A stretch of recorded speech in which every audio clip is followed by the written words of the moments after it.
I'm a trainer of language, and I feel that I my level is C1, right? And I feel personally. One more comment was there was asked by Anjali Mhm. how to work on grammar.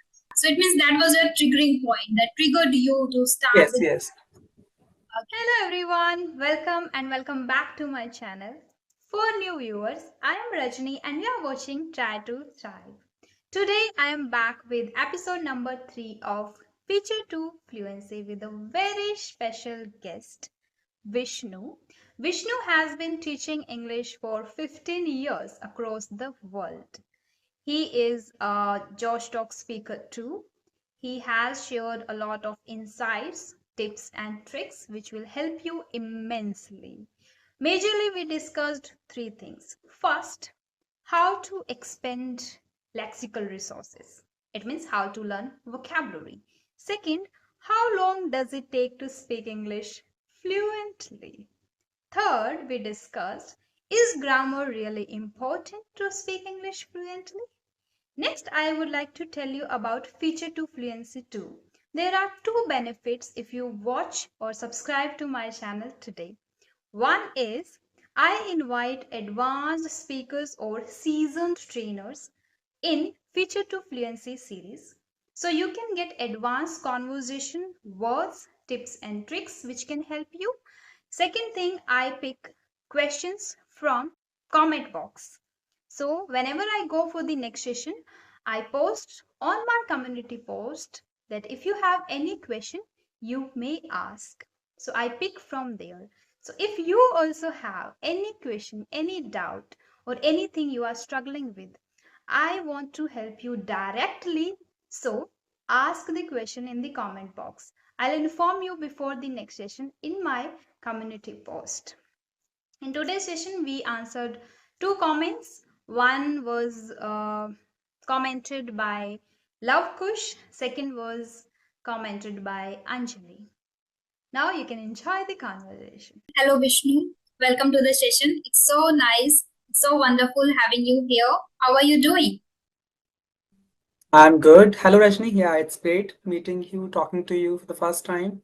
Hopefully, we'll see you again soon. Yeah, sure. Okay. I know a bit about you as I have watched some of your videos on YouTube, on Instagram, and first I got to know about you from Josh Talk itself. So first, many congratulations to you for your Josh Talk speech. Thank you so much. Yeah. So And I watched your video too. That's thank like really insightful, I must say. you so much. For my audience, may I know about yourself in nutshell? Well, I'm Vishnu, an English language trainer from Delhi. Have been in language training for almost 16 years. Worked with English learners from 18 countries, and recently featured in the Times of India just 3 months ago on 4th of February, and 2 days ago on Josh Talks. The rest is history. Yeah. I have seen your that news too in Times of India, which is great. You are doing a great job. So I want you to share a bit in nutshell your journey to how did you learn the language? How did I learn the language?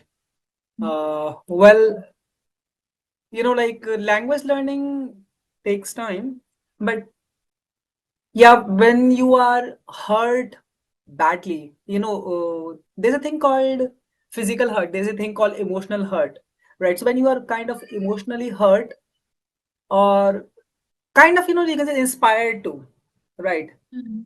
So you get to learn things faster. So I remember it was just like I had my schooling from a government school here in Delhi, but as I said, my Josh Talk video that though I was born and brought up in Delhi, the time I was born and brought up in, and the area I was born and brought up in was just like that of a village like kind of like that sort of village where even to like for potable water, I mean drinkable water, also people had to walk 3 to 4 kilometers, right?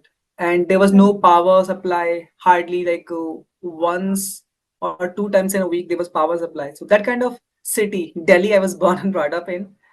So, and nobody had any idea about the importance of English at that time. It was May and June. I'm being quick this time actually.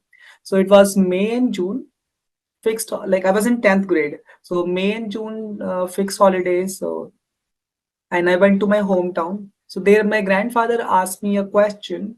Like we were on the terrace, he asked me a question. Vishnu, like how you'll translate the sentence "मैं जाता हूँ" in English. So it translates into English "I go." I did Hindi to English thing. That's what we have been taught at school. You know that I means मैं am मतलब हूँ, go means जाता हूँ. And so I am go, and he was both shocked and hurt. And then there was a cousin of mine. He asked her the same question. She answered it like with great ease because it was a very easy thing. Like I go, मैं जाता हूँ, simple. Then my father came upstairs after a few minutes or hours, you could say. So he asked the same thing to my, like he told my father that your son, a CBSE student from Delhi, knows nothing. Like if he knows, he doesn't know English, so he knows nothing, and it will be really difficult for him to make his mark in life. So yeah, that's the point. I mean, I felt it, and I mean, the rest I believe your viewers can watch on Josh Talk video. That will become a bit lengthy. Yeah, so it means that was a triggering point that triggered you to start Yes, with. yes, Okay, okay. So that's how you started. And you must have faced a lot of hurdles too, and you must have done a lot of things to overcome the challenges. Yeah. Okay. yes. See, there were a lot of challenges. True. Okay. So next is a comment I asked on community post. So someone asked, the name is Love Push, asked, how much grammar is sufficient for speaking English and what are the topics? And one more comment I got later, that was how to work on grammar. So these are two comments from the community post, if you can answer. The first thing that I'll say here is when it comes to language, language is not just one thing like grammar, vocabulary, pronunciation. The main problem with learners and with certain teachers also, like what I feel is they take one thing at a time. No, these all things are required. You require grammar, you require pronunciation, you require vocabulary, you require everything to learn a language, right? So you cannot pick one thing at a time. So this is my first answer here. Second thing, when it comes to grammar, how much grammar? That's a really interesting question.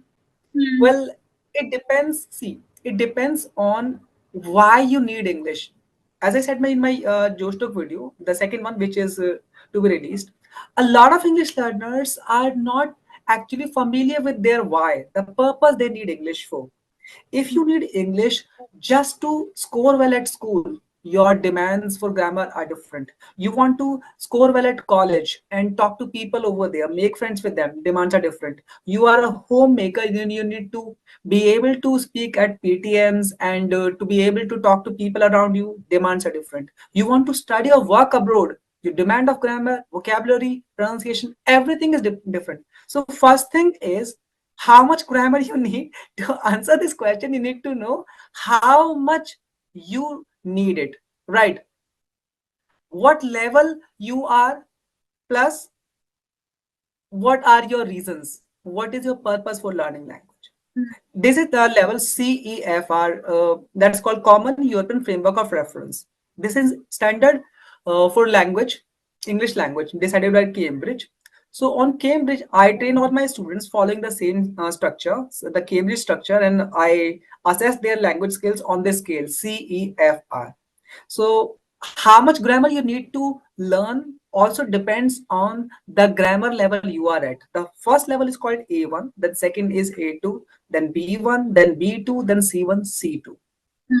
If you, let's say, you just need English for everyday conversations, like you tell people how was your day and like how you wake up, how you spend your weekends, like it's a very basic conversation and just only in India, right? And that too informal settings. Then I'll say A2 is enough, second level. If you are a working professional, if you are a working professional and in India and working in a multinational company, or let's say even just any company, you're working professional, and you have English speaking atmosphere, then I believe you require B1 at least. Okay. And if you want to study or work abroad, then you must have at least B2. There are people who score C1 in their IELTS test or TOEFL test, they score C1 as well. So B2 is a really good thing. So this is what I'll say, like, to answer the question, how much grammar you need. Mm. So I can summarize it again for the learners and the viewers who are going to watch this video, that please ask yourself first why you are learning English. It is very important Mm. for school, for college. You are a homemaker, you are a working professional, you want to study or work abroad. Ask yourself what your reasons are. Or you are a traveler. There can be hundreds of reasons to learn language. First, ask yourself what your level is. Then second thing is CEFR, your CEFR level. British Council has a free link, and I believe Cambridge also has a free link. You can go to their websites and you can assess your level there. But they assess your grammar, vocabulary, and listening. For speaking, only a teacher can tell you that what level you are at. Then they can tell you like how much grammar you need. I hope that answers the question. Thank you. Thank you. Yeah. One more comment was asked by Anjali, Mhm. how to work on grammar. I also believe there are several videos on YouTube available now, and a lot of books are available in the market.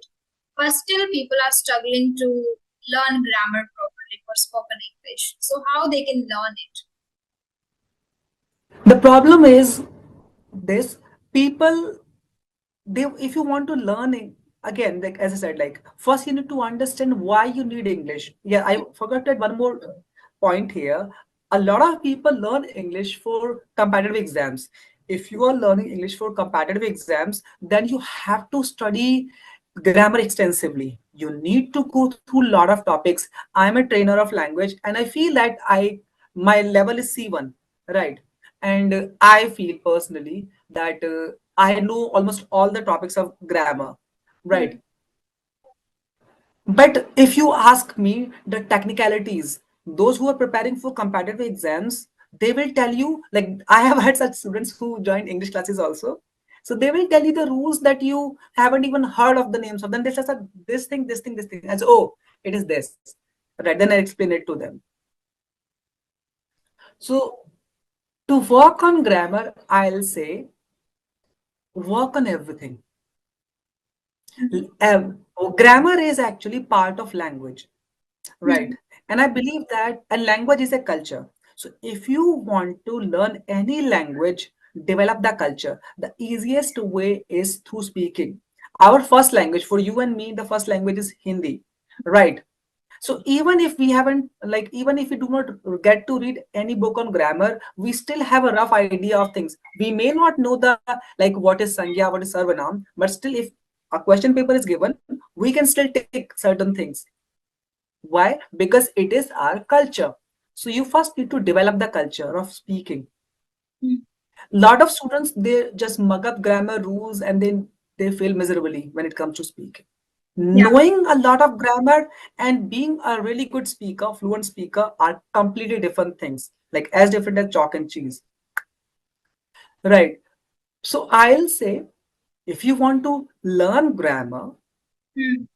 start by doing regular practice of basic things.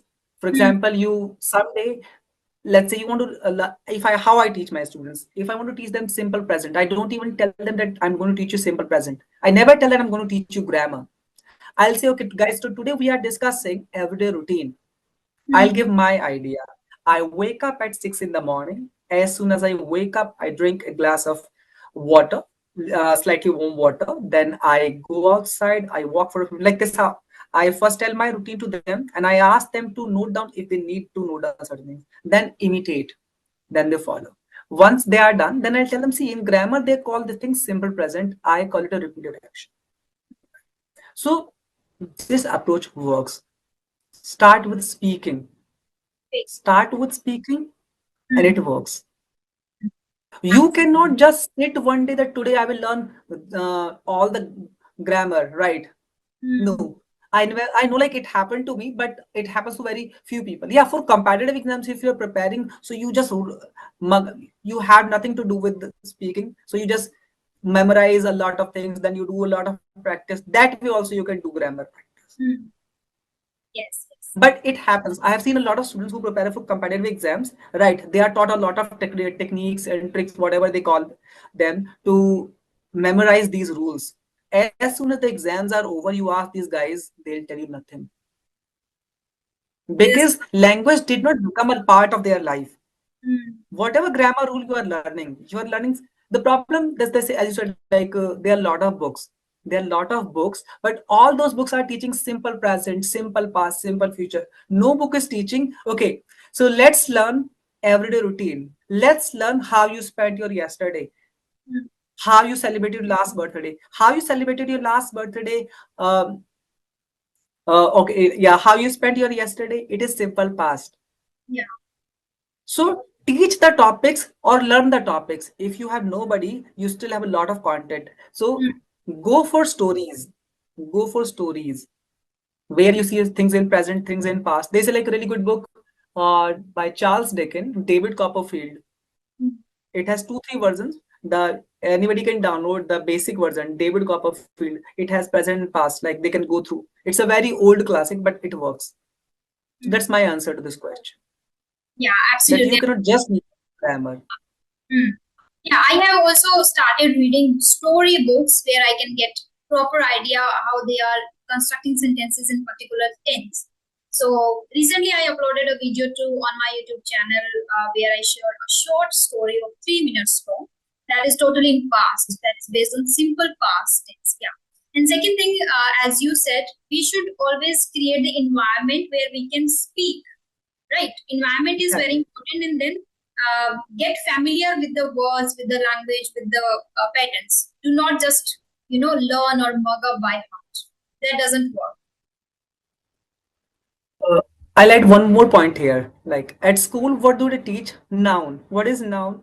Answer comes noun is the name of person, place, or a thing. Then there are five types of noun: proper noun, common noun, abstract noun, material noun, and fifth one I can't recall right now. Right. So as a teacher, I can recall right now. Like your viewers may be thinking, this teacher does he really know something? No, I know my stuff really well. Right.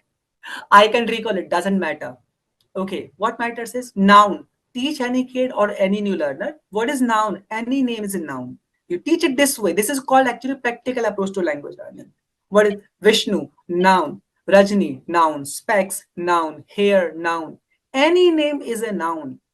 It is very simple. Then divide it. Water, countable. Glass. Sorry, Hmm. water, uncountable. Glass, countable. So this is basic division. So I this think, should be the approach. yeah, pragmatic approach is right in this way. If you are focusing Exactly. especially on communication skills or maybe on spoken English. Okay.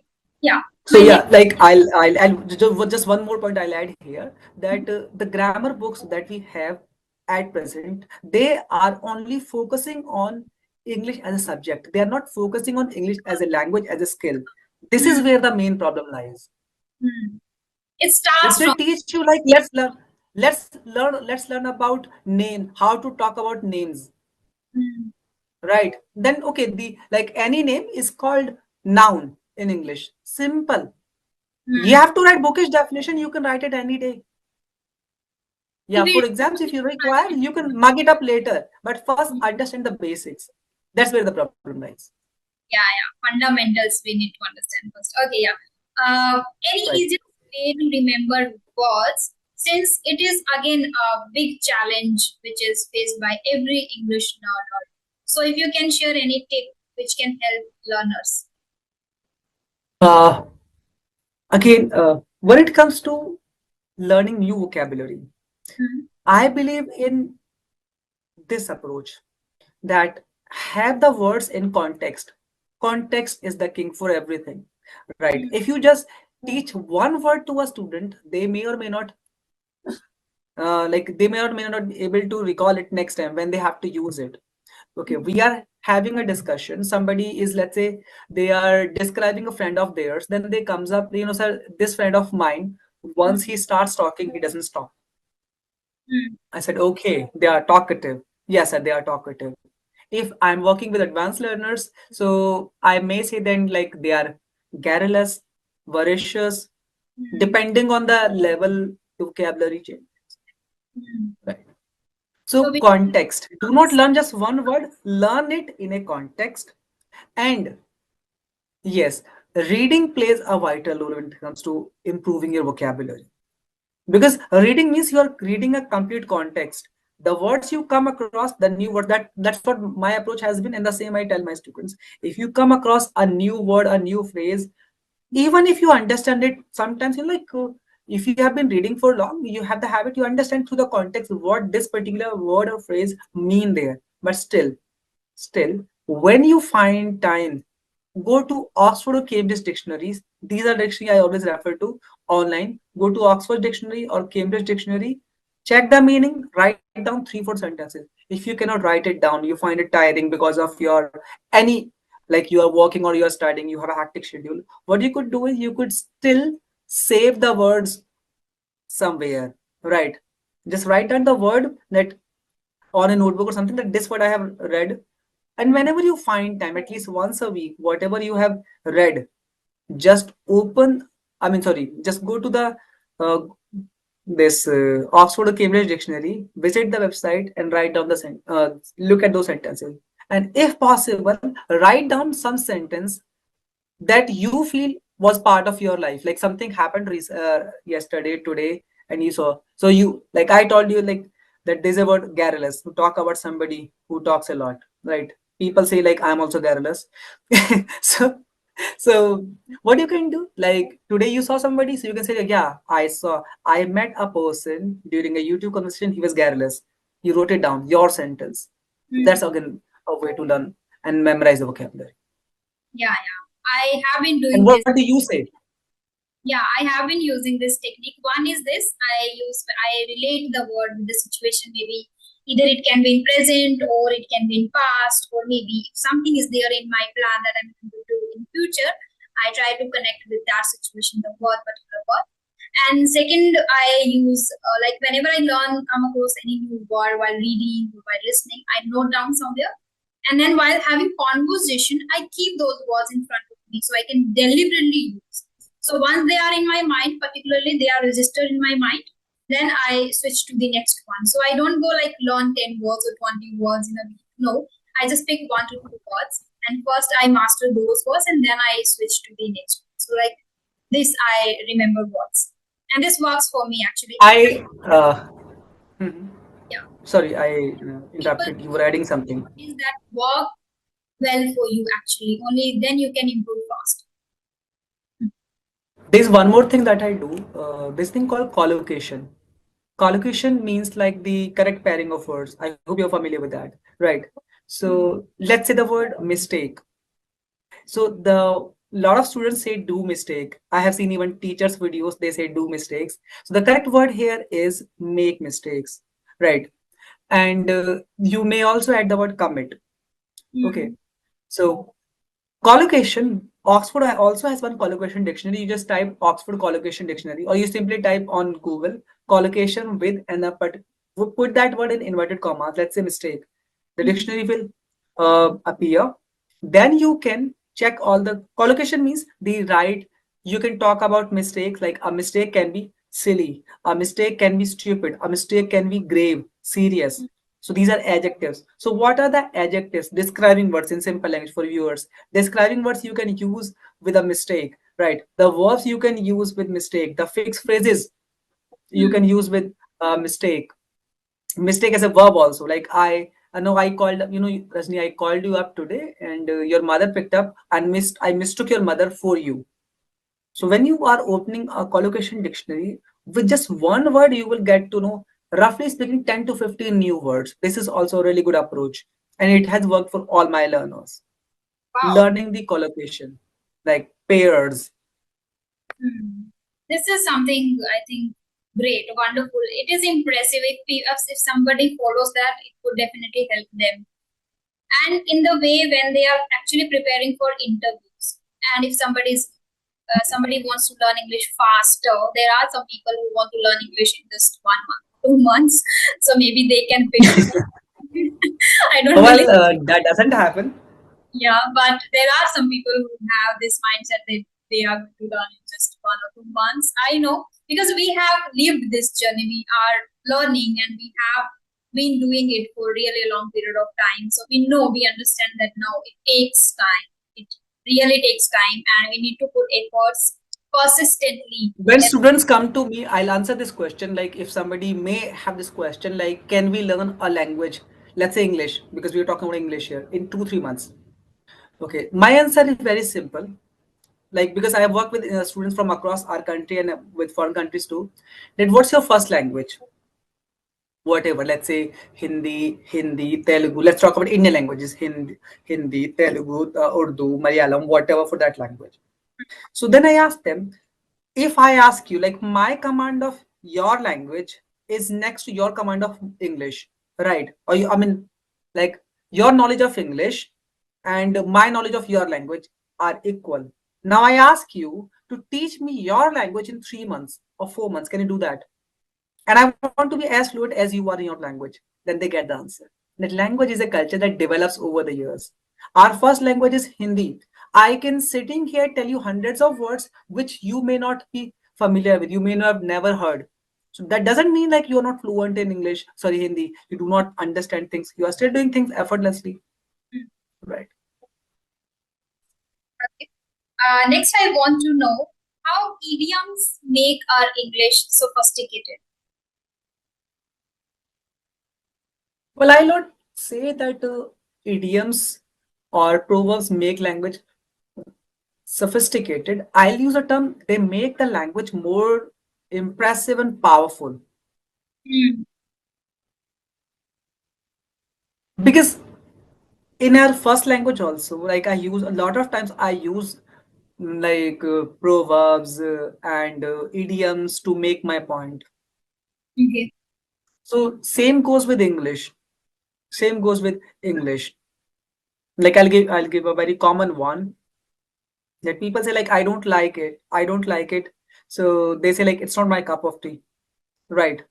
Hmm. So that looks good. It's very common among the British people. Yes. Hmm. Or they may also say it doesn't float my boat.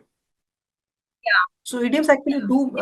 This is like very common one. Like, I'm choosing very common. I can't remember idioms right now during the conversation. Like your mother loves you a lot. So the idiom goes like, apples of your mother's eye. So when you say, like, XYZ is apples of their mother's eye, so that actually makes it sound more powerful.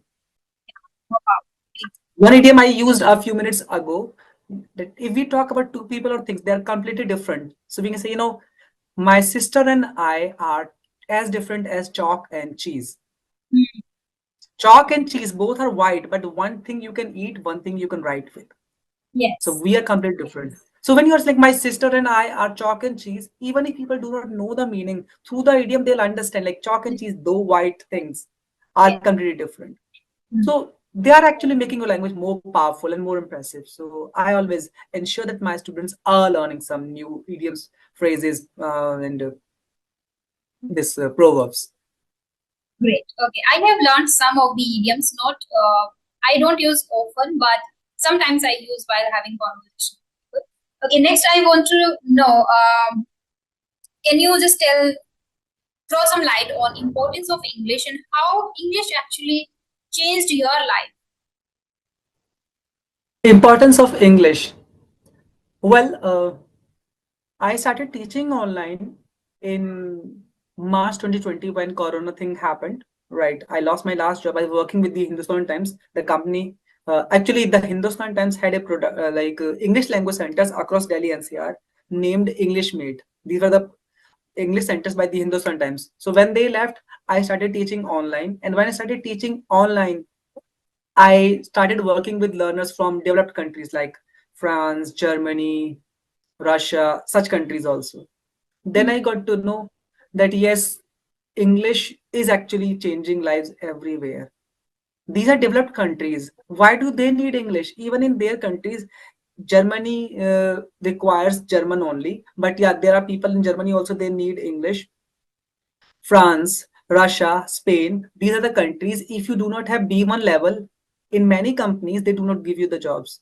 Or even if you get the job, you'll not get the promotion. So English is actually changing lives, no doubt about that. And if I talk about if I talk about myself, so I feel it. Had I not known English, I may never have made it to the Times of India, to Josh Talks, and taught English learner from 18 countries in the world. And even here today. That's it. You Yes, and have, here today we are talking about yes, exactly, because of English we are here today. exactly. There have been many instances where, like, this thing actually somewhere is a pain that though we are Hindi speaking, I'm talking about North India, people from South or some, they shouldn't get offended by it. Like, I'm talking about North India here, like, we are Hindi speaking people. Still, if you see someone and somewhere and they start speaking in Hindi, okay, yeah, he could be somebody, Mm, right? But the moment you start speaking English, and the moment you start speaking English using those heavy words, people are like this. They look at you in awe, mm, right? So in awe, yeah, for your viewers, AWE. If you stand in awe, AWE, or you look at somebody in awe, so means you are looking at them with praise and a bit of shock or element of shock or surprise, right? So means the moment you start speaking English, people are, oh my God, this guy is really highly educated. So this is kind of, this accent also goes in their mind, even if you're using your neutral accent, right? yes. People I start believe you may have also felt it, right? The yeah. moment you start speaking, people, okay, yeah, Mm. You get much attention, and if you speak in your mother tongue, it is not like they don't get you seriously, but they take you lightly. Okay, what is exactly, exactly. again, knowing English is again not that much big thing. It is just a language and which help us connecting to other people from different culture, different background. But in some way, it affects you. Like we cannot change the mindset. So in people's mind, it is still there that they judge you, like what kind of language you are using, or if you know English or if you don't know. Like it is kind of again what we call it status symbol. Again, it has become a status symbol. English, English has become a status symbol. It has become a fashion statement as well. Hmm. Yes. Yeah. Okay. Last but not the least, I want to ask you just about your journey, about your experience of giving speech on Josh Talk At Josh Talk, well, it's an experience that I'll cherish for all my life. Yeah, it was great. You are sitting at home and watching those videos, and then there comes in mind this thought that, yeah, I should be there someday. And then you actually get there. So then you realize your dreams do come true. So have So it you was amazing. first? Yes, yes. And the best part was I was invited by Joe Stock themselves Hmm. Yeah. on Instagram. For your viewers, like, I have got 1 lakh plus followers, two Instagram pages, English with Vishnu and IELTS with Vishnu. So the Joe Stock team, they read the article about me on in the Times of India, and then someone from their team, they visited my Instagram page and they saw my interactions with a Mexican student and my content. Then they Hmm. contacted me that Yeah. we would like to have you on a stage. Hmm. In similar way, I got the invitation from Josh team itself, and at that time I Mhm. didn't like think much about it. Okay, I would be able to give, because I had just started my journey back then. I was just doing conversations with even beginners and taking classes. Yeah, these kind of stuff I was doing, and I had, I guess, around 6K subscribers at that time on my YouTube channel. Yeah, so back Okay. 2023. Yes, 23. A year ago. Yes. I was not Okay, even it's been a year. it. Yeah, it's been a year. Hmm. Yeah. I forgot to ask you one last question. That is, what is your next Mhm. goal in fluency? My next plan. Well, because I have worked with all the biggest names in India, now Hmm. my next plan, and I have worked with a lot of Now my next plan, though I have worked with some corporates too, my next plan is to become a corporate trainer, full-fledged corporate trainer, and hopefully TED Talk soon.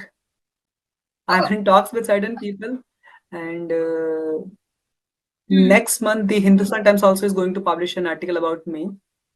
okay. And so the next big target is the TED Talks. I Wow. hope you are looking forward to TED Talks someday. I don't think about these things. I just go with the flow and I believe in the universe. So I think whatever will come in my way, I'll follow that.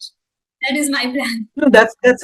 No, that's a great approach. Like you must embrace whatever comes your way, but like I don't know. Maybe Abraham Lincoln once said that everything comes to those who wait, but only after only yeah things come to those who wait, but only the things left by those who hustle. I mean that's how I look at it. That there are times when you have to make things happen. Hmm. Yeah, So yeah, belief in universe should always be there. Should always be I there believe in because ultimately it's the universe that decides everything. agree. Yeah, I believe in hard work too. So I think I should put my 100% into hard work. Rest will be taken care by the universe. That is my stand. True, true, true. Yeah. True. Okay. Yeah, that's it for the session. That's what I wanted to ask and wanted to discuss with you. And it was really lovely talking to you. You have shared a lot of insights and your experience, your journey with us, and that will help a lot my learners, my audience out there. I hope that will help them. And yeah, thank you so much for coming along. It was really a pleasure It having you. was pleasure talking to you, and yeah, thank you for having me. Have a good time. Bye. Bye bye. Have a great day ahead. You too.